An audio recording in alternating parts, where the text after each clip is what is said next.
Jangan lupa untuk subscribe dan nyalakan lonceng notifikasinya. Kasus kesalahpahaman dalam sistem cash on delivery atau layanan bayar di tempat bukan kali pertama terjadi. Lalu sebenarnya seperti apa sih sistem layanan COD ini saat berbelanja online di marketplace? Kita akan membahasnya bersama dengan pengamat digital Sigit Wibowo. Selamat pagi Pak Sigit. Selamat pagi Mas Abdi. Ya, Pak Sigit, mungkin bisa dijelaskan nih secara singkat sebenarnya apa makna dari COD ini sendiri? Oke, jadi kalau saya lihat saat ini ada pergeseran makna dari cash on delivery sendiri. Jadi kalau dulu kalau kita bicara cash on delivery sebetulnya fungsinya ada dua setidaknya. Yang pertama adalah karena memang si penjual, pembeli biasanya, penjual atau pembeli itu tidak punya rekening bank sehingga tidak bisa melakukan transfer. Yang kedua itu sebetulnya untuk alasan keamanan. Jadi sebelum marak era yang kita sebut sebagai pasar online atau e-marketplace saat ini, dulu itu banyak orang yang khawatir kalau saya jual, nanti pembelinya tidak membayar, atau sebaliknya saya membeli, si penjualnya tidak mengirim barang. Maka digunakanlah sistem cash on delivery. Barang datang, kemudian dicek, ternyata barangnya sesuai, kemudian dilakukan pembayaran. Itu kalau dulu ya, sebelum eranya e-marketplace, sebelum era pasar online gitu. Nah sekarang ketika kemudian sudah banyak sekali toko online, pasar online, itu biasanya si toko online atau si pasar online ini bertindak sebagai penjamin. Sehingga sebetulnya cash on delivery hanya punya satu tujuan, hanya karena misalnya pembelinya tidak punya rekening bank misalnya untuk transfer atau sistem pembayaran lain. Sehingga kalau kita lihat yang disebut sebagai cash on delivery sekarang itu hanya semacam sistem pembayaran cash aja. Jadi sebetulnya marketplace sudah menangguhkan pembayaran tersebut, lalu kemudian si pembeli membayarkan kepada si kurir. Nah kemudian kalau kasusnya seperti yang tadi terjadi begitu, barang yang dibeli, pembeli bilang tidak sesuai, itu seperti apa aturannya? Kalau aturan yang berdasarkan aturan marketplace kebanyakan saat ini itu biasanya memang seperti yang disampaikan oleh si kurir. Artinya si pembelinya entah dia menolak sekalian atau dia terima sekalian tapi nanti dia komplain gitu.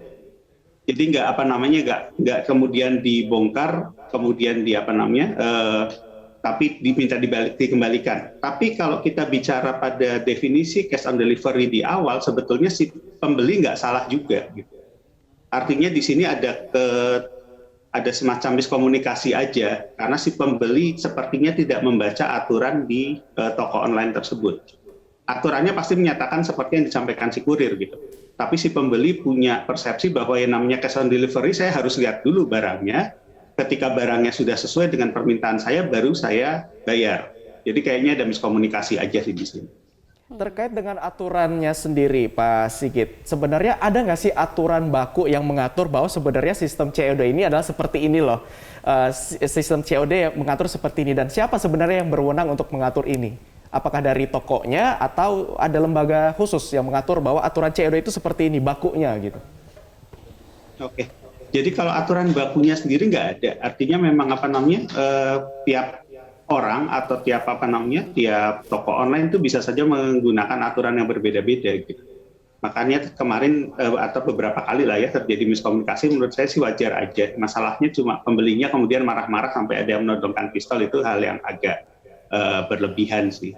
Tapi kalau kita bicara aturan, maka sekarang memang seolah-olah aturan yang harus digunakan adalah aturan si toko online.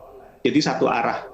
Ini seperti kebanyakan layanan online itu memang mau tidak mau yang menggunakan layanan tersebut itu harus menyetujui aturan dari yang memberikan layanan. Jadi memang agak karena belum ada aturan tadi, akhirnya memang aturannya sepihak dari toko online. Baik. Mungkin Belajar kedepannya dari kejadian ini, Pak Sigit, apa sebenarnya yang bisa dilakukan dari yang kejadian yang ibu-ibu marah tadi? Apakah dia bisa mengembalikan barangnya atau bagaimana sebenarnya? Apa yang bisa dilakukan? Maaf, suaranya kecil sekali, Mas. Ya, halo, Pak Sigit. Suara saya sudah jelas? Ya, Pak Sigit mungkin bisa dijelaskan singkat saja apa yang masih bisa dilakukan untuk belajar dari video tadi yang viral, apakah barangnya masih bisa dikembalikan atau bagaimana penindakan selanjutnya jika mungkin masyarakat mendapatkan dalam kondisi yang sama gitu, kita pesan tapi barangnya tidak sesuai, apa yang bisa kita lakukan, Pak?